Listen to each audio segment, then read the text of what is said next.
lovelies, and welcome back to An Abundance of Sophie. So I'm just going to pretend it didn't take me 2 months to make this video and jump straight in where I left off in part 1. So day 3 started in the Isle of Skye. It was the only day of our trip where we weren't moving on to a new location. So blissfully, we didn't have to pack up all our stuff that morning, so we just jumped in the car and headed off. It was still really rainy and gloomy, so I was driving very carefully as we headed up into the hills to see the fairy pools. I knew nothing about the fairy pools, but Zoe was desperate to see them. It was the whole point of her wanting to come to Scotland and a big reason of why we hired a car, so that she could get up and see these fairy pools. And looking on Pinterest, they looked stunning. When we got there, a creek was kind of cutting across where we needed to go, and unfortunately, because of the heavy rain overnight and the continued drizzle, that creek had swollen and it was quite wide and a little bit treacherous, and we did try to get across, but all of the rocks that were sticking out of the water were very wobbly, very slippery, and after Zoe ended up ankle deep in water, we decided we really couldn't go. So we took some photos in front of a tiny little waterfall that was part of this creek blocking our way, and in the process of trying to get some really nice photos to justify going all the way up there, we slogged through so much mud and Zoe fell over and then ended up in the creek once again trying to wash all the mud off her shoes. But after that little adventure, we made it back to the car and then headed off north to the Fairy Glen. And when we got there, oh my god, it was so gorgeous. Like, it was this big kind of rock outcrop that was so freaking high. I'm going to show you the photos, but like I really don't think they're going to do justice because it was so high and there was this like really heavy wind coming in from the side, and when we were kind of heading up, it was very muddy, and we're walking along and we're having a great time, and then all of a sudden I just kind of hear this like thud and a bit of a splat behind me, and I turn around and it's Zoe on her knees. She slipped in the mud again, and I'm killing myself laughing, and she's just looking at me with this like offended expression.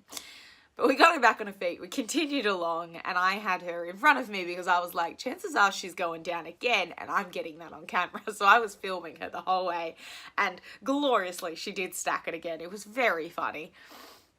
But we made it to the top, and then we had to kind of go over this little walkway that the path had been forged, but there was just like a sheer drop on either side, and I kind of like screamed and ran across, got up the top, and then Zoe and Rachel went up the other side of the hill. It was kind of like two peaks to take a photo, and these photos were stunning, and I adore Zoe's skills. She is incredible.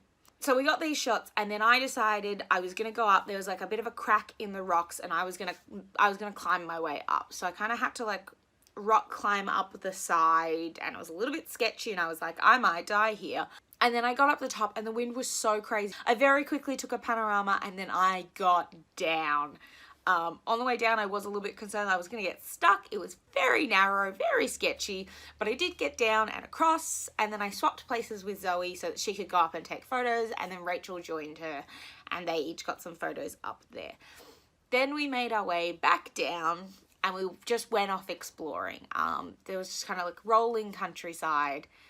So we went up and we found like a waterfall, so took some photos, and just had such an incredible time exploring the glen. But it was still very cold, we were wet, Zoe was covered in mud, so we headed back towards the car, which meant going down the very slippery, muddy slope.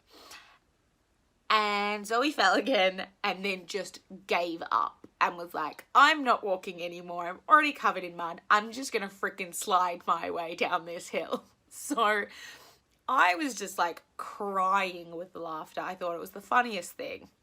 But we finally made our way to the bottom, got back in the car, desperately trying not to get mud on anything, and drove back through Portree and then back to our hostel.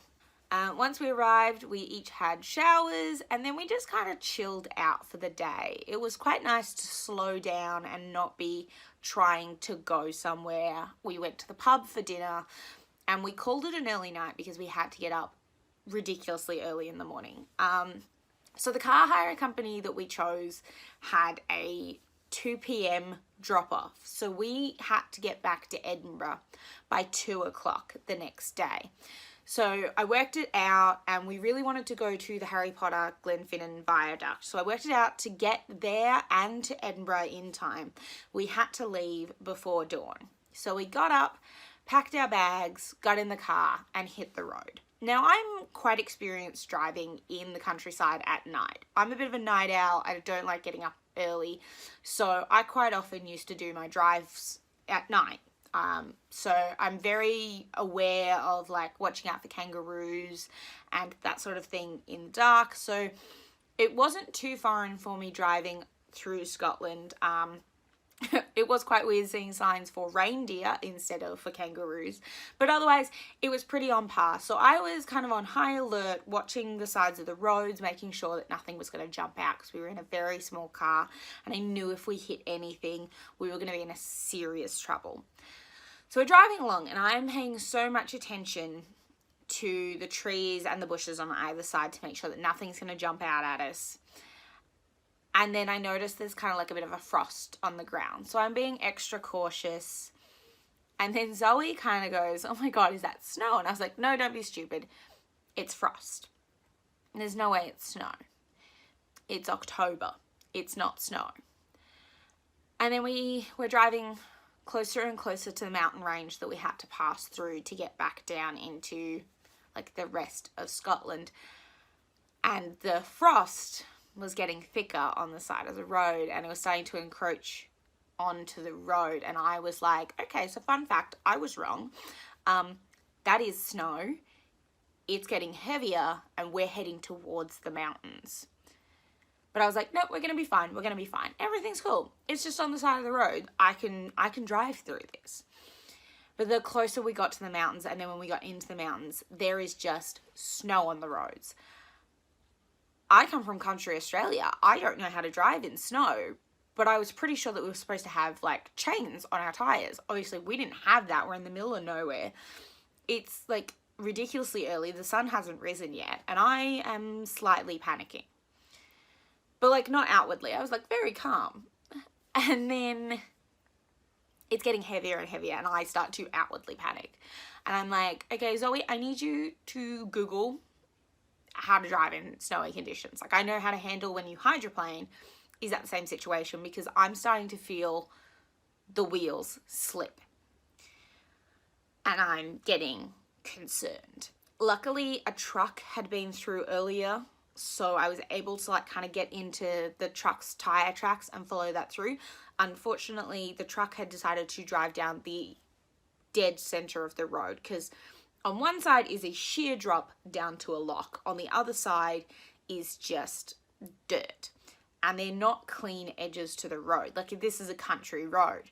So I didn't know where the edge of the road was. And every so often a car would be coming the other way, and I'd have to edge over out of the truck's tire tracks and just hope that I didn't hit the edge of the bitumen and get us stuck. So it was terrifying, and I was moving very slowly.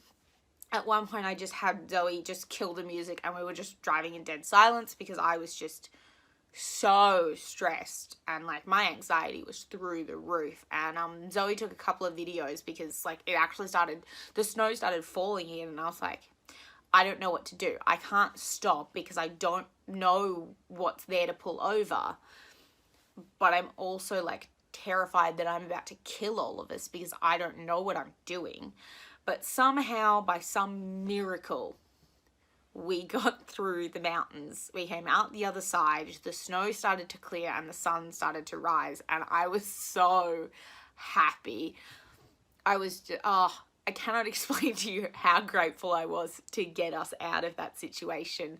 But we finally reached Fort William. We stopped to get fuel, and then we headed for the Glenfinnan Viaduct. It didn't take long to head out there. We found it and we started taking some photos, and it started to snow. And unlike when it was snowing in the car, I actually got to enjoy it. And it was this beautiful, magical moment, you know, this Harry Potter location, and the fluffy white snow is falling. And I was just so happy, and just the adrenaline was leaving me from the car ride, and I started crying. But it was really beautiful. So we piled back in the car, headed back to Fort William, and by this time it was about 9 a.m. So we went and got some breakfast. After breakfast, back in the car, and we decided to call the hire car company because, you know, we'd traveled a lot slower getting to Fort William than we thought we would, and we were a little concerned that we weren't going to make it to Edinburgh by 2 p.m. So we called ahead, you know, said that we'd had some rain, because we were like, I don't know if we were supposed to tell them we were going into snowy areas. We never mentioned how far north we were going. So we just said rain, and that we'd been driving slow to be careful. And the guy was so sweet, and he was like, you know what, take as long as you need, drive slow, it's fine. I'll be here till like 6. So like, don't even stress. We won't charge you anything extra to get in late. Just drive safe. And we were like, what an absolute gem. And then we kind of exploded that generosity. When we were originally planning the trip, we'd thought about going via Glasgow for lunch on our way back to Edinburgh, but when we'd realised 2 p.m. was the drop-off, we realised we were never going to make it to Glasgow in time. But with this extra couple of hours, we definitely could. So we headed off from Fort William, and we went through Glencoe and then down towards Glasgow. And I am so glad that we made this decision, because as we're driving along, we're on these like narrow one-lane roads, and this car in front of me just pulls over, but like there's no shoulder. So he's still like mostly in the lane. And then he just gets out of his car and sets up a tripod to start taking photos. And I am like cussing him out. Thankfully, nothing's coming the other way, so I can like overtake him. But if something had been coming the other way, we would have crashed, because there was not enough time for me to stop from hitting him, or I would have gone into the other lane and been hit head on. So I was furious, and I was like, girls, you turn around and you find out what he's taking photos of. I want to know what's worth almost killing us for. And they turn around, and then they're like, you also need to pull over. You need to pull over. Whenever it's safe, you need to pull over. And I'm like, well, it's not safe. I'm not pulling over on the side of the road. There's nowhere to park. But luckily, like a little like slipway was up ahead, and there were a whole heap of cars in there too. So I like kind of squeezed us in and was like, why, what is happening? And they're like, the Hogwarts Express is right behind us. So we jump out of the car, we sprint down through this field, like jump a fence. And there's like other people crowded there ready to take photos. And I'm like, is this really about to happen? So, and then all of a sudden, the Hogwarts frickin' Express rounds the corner, and it was just so awesome. And like, I am such a huge Harry Potter nerd. It's the whole reason I went to England for the first time, and then fell in love with the place and kept going back. So like, Harry Potter is incredible to me. So that was just mind-blowing, and we were just grinning like idiots as we got back in the car and kept driving, which made the whole detour worth it, because to be honest, Glasgow wasn't anything to write home about. We just kind of stopped, had lunch, and then got back in the car and finally headed to Edinburgh. It had been such a long day, and honestly was so happy to finally get to the hire car company, drop the car off, and then walk to our hostel, get rid of our bags, and go grab some food. Then after dinner, we headed out to do a walking ghost tour. Our tour guide was Rory. We went with City Explorers, which do free walking tours, and then you just tip at the end. And Rory was incredible. He was also very cute. And we had such a good time. After the tour, we called it a night because we were exhausted. And then when we woke up the following day, we headed out to do another City Explorer free walking tour, this time just the general day tour. Took in some of the sights of the city, and then after that was done, we grabbed some lunch and then decided what was next. We headed towards Arthur's Seat, which is like this huge hill rock outcropping that looks out over Edinburgh. It is quite the hike, and spoiler alert, we did not make it. We got like maybe like a quarter of the way up, probably not even that, and we weren't gonna make it. It was gonna take all day to do it, and we were like, look, we'd rather see some other things. So we turned around, headed back down after taking some photos. Then we just kind of wandered through the streets, making our way up to Collins Hill, where one of my favourite monuments exists. And while there, I kind of decided to make a little bit of the history video. I don't know if it fits into like this video structure, but I'm just going to put it in anyway. So like, here you go. Blue hair Sophie is back. So one of my favourite things about travelling around Europe is seeing the remnants of the Athenian culture scattered across the continent. And this is one of my favourites. This is the National Monument of Scotland, which was intended to be a memorial to fallen soldiers and sailors.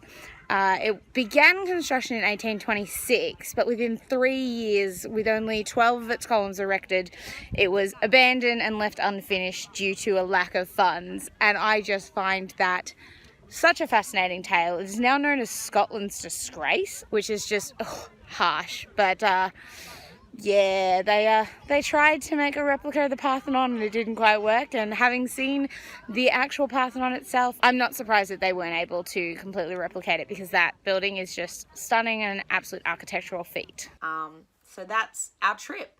It was such an incredible week. We departed London on a Tuesday evening and we came back Monday morning.